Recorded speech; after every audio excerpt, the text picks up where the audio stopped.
നമസ്കാരം. ജ്യോതിശാസ്ത്ര പങ്ക്തിയിലേക്ക് പ്രിയമുള്ള എല്ലാ പ്രേക്ഷകർക്കും ഹൃദ്യമായ സ്വാഗതം.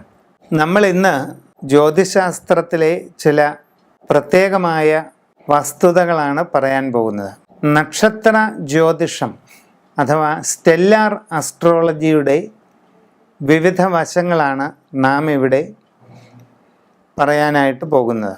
അശ്വതി മുതൽ രേവതി വരെയുള്ള 27 നാളുകാരുടെ പൊതുവായിട്ടുള്ള ഓരോരോ കാലഘട്ടങ്ങൾ എപ്രകാരമായിരിക്കാം, സാമാന്യമായിട്ടുള്ള അവസ്ഥകൾ ഓരോ സന്ദർഭങ്ങളിലും എങ്ങനെയൊക്കെ വന്നു ചേരാം തുടങ്ങിയ വിവിധങ്ങളായ വിഷയങ്ങൾ, അതാണ് നമ്മൾ ഇന്ന് പറയുന്നത്.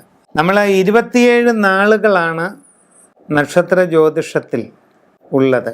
ലൂനാർ അസ്ട്രോളജി അഥവാ ചാന്ദ്ര ജ്യോതിഷത്തിൻ്റെ ഭാഗമാണ് ഇവ. നിരയന ജ്യോതിഷമെന്നും പറയും. നക്ഷത്രങ്ങളെന്ന് പറയുമ്പോൾ നമ്മൾ ആകാശത്ത് ഇങ്ങനെ കൺചിമ്മി തെളിയുന്ന ആ കാണുന്ന വെറും നക്ഷത്രങ്ങളെ പറ്റിയിട്ടല്ല പറയുന്നത്. ഒരു നക്ഷത്ര മണ്ഡലം എന്ന് പറയുന്നത് ആകാശത്ത് 13.25 ഡിഗ്രി, കുറച്ചുകൂടെ വ്യക്തമായി പറഞ്ഞാൽ 13.33 ഡിഗ്രി അളവാണ് ഒരു നക്ഷത്ര മണ്ഡലം. ഭൂമിക്ക് ചുറ്റുമുള്ള അന്തരീക്ഷ മണ്ഡലത്തെ ഒരു പരിപൂർണ വൃത്തമായി പരിഗണിച്ചാൽ ആ വൃത്തത്തിൻ്റെ ഗണിതപരമായ അളവ് 360 ഡിഗ്രിയാണ്. അങ്ങനെയുള്ള വൃത്താകൃതിയിലുള്ള അന്തരീക്ഷ മണ്ഡലത്തിൽ 30 ഡിഗ്രി വരുന്ന ഒരു ദൂരപരിധി, അതിനെയാണ് ഒരു രാശി അഥവാ ഒരു രാശി മണ്ഡലം എന്ന് പറയുന്നത്. അങ്ങനെ 12 രാശികൾ, 30 ഡിഗ്രി അളവ് വീതമുള്ള 12 രാശികൾ ചേരുമ്പോൾ ഒരു രാശിചക്രം, വൃത്താകൃതിയിലുള്ള ഒരു രാശിചക്രം പൂർത്തിയാകും.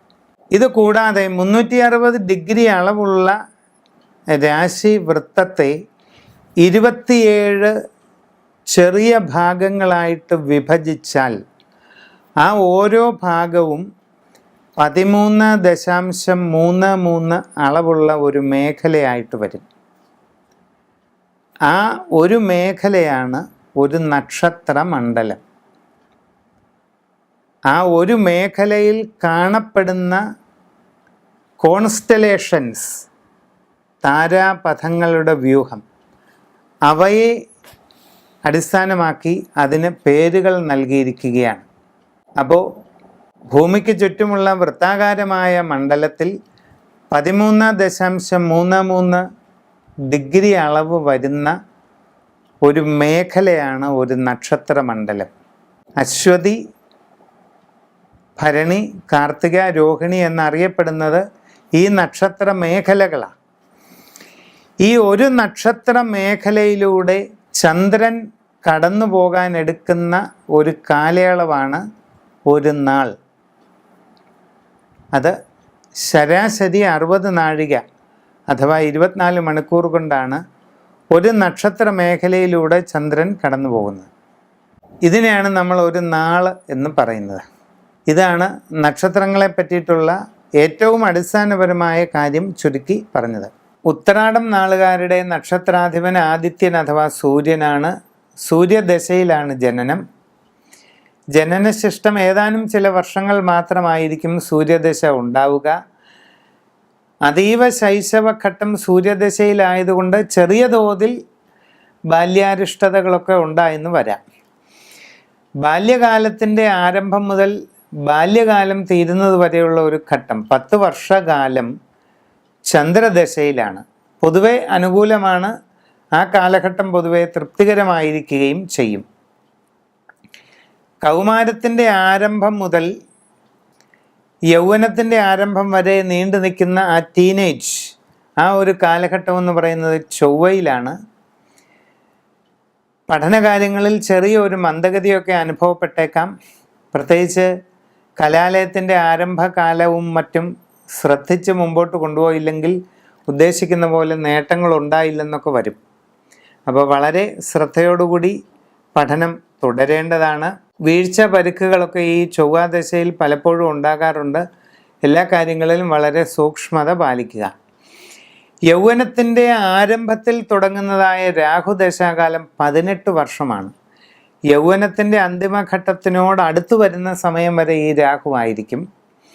പലപ്പോഴും ഈ യൗവന കാലഘട്ടത്തിൽ കൈവരിക്കേണ്ട നേട്ടങ്ങൾ പൂർണ്ണമായി കൈവരിക്കുന്നതിന് ഈ രാഹുദശ മൂലം ഒരു തടസ്സം ഉണ്ടാകാറുണ്ട്. പുരോഗതിക്ക് ഒരു മന്ദത, വിചാരിക്കുന്നത് പോലെ കാര്യങ്ങൾ മുമ്പോട്ട് നീങ്ങുന്നില്ല എന്നുള്ള തോന്നൽ, ഇതിനൊക്കെയുള്ള സാധ്യത ആ സമയത്ത് കാണുന്നുണ്ട്. ശ്രദ്ധിച്ച് എല്ലാ കാര്യങ്ങളും ചെയ്ത് മുമ്പോട്ട് പോകേണ്ടത് ആവശ്യമാണ്. ഈ യൗവനത്തിൻ്റെ അവസാന കാലഘട്ടത്തിൽ വരുന്ന വ്യാഴദശ മധ്യപ്രായത്തിൻ്റെ മധ്യതലം വരെ നീണ്ടു നിൽക്കും. വളരെ അനുകൂലമായിരിക്കും. തൊഴിൽപരമായിട്ട് നേട്ടങ്ങൾ, സ്ഥാനപ്രാപ്തി, സാമ്പത്തിക പുരോഗതി, ഗൃഹ നിർമ്മാണം അഥവാ വീട് വാങ്ങുക, കുടുംബത്തിൻ്റെ സ്വസ്ഥത, സന്താനങ്ങളുടെ പഠനം തുടങ്ങിയ എല്ലാ കാര്യങ്ങളും അധികവും ഈ വ്യാഴദശയിലൂടെ കടന്നു പോകുന്നുണ്ട്. ആ വക കാര്യങ്ങളിലെല്ലാം നേട്ടങ്ങൾ കൈവരിക്കാൻ തീർച്ചയായിട്ടും അവസരം ഉണ്ടാകും. മധ്യപ്രായത്തിൻ്റെ മധ്യത്തിൽ ആരംഭിക്കുന്നതായ ശനിദശാകാലം വാർദ്ധക്യത്തിൻ്റെ ഒരു തലം വരെ നീണ്ടു നിൽക്കുന്നതാണ് 19 വർഷം. ഈ ശനിദശാകാലവും പൊതുവെ അനുകൂലമായിരിക്കും. ജീവിതത്തിൽ നിർണായകമായ നേട്ടങ്ങൾ, ശാശ്വതമായ സമ്പത്തുകൾ, ഇതൊക്കെ ഈ ശനിദശാകാലത്ത് കൈവരിക്കാനായിട്ട് സാധിക്കുന്നതാണ്. പിന്നെ നിങ്ങളുടെ ജനന തീയതി സമയമനുസരിച്ച് രാശി കണ്ടെത്തി അതിൻ പ്രകാരമുള്ള പരിഹാരങ്ങൾ ചെയ്യുക.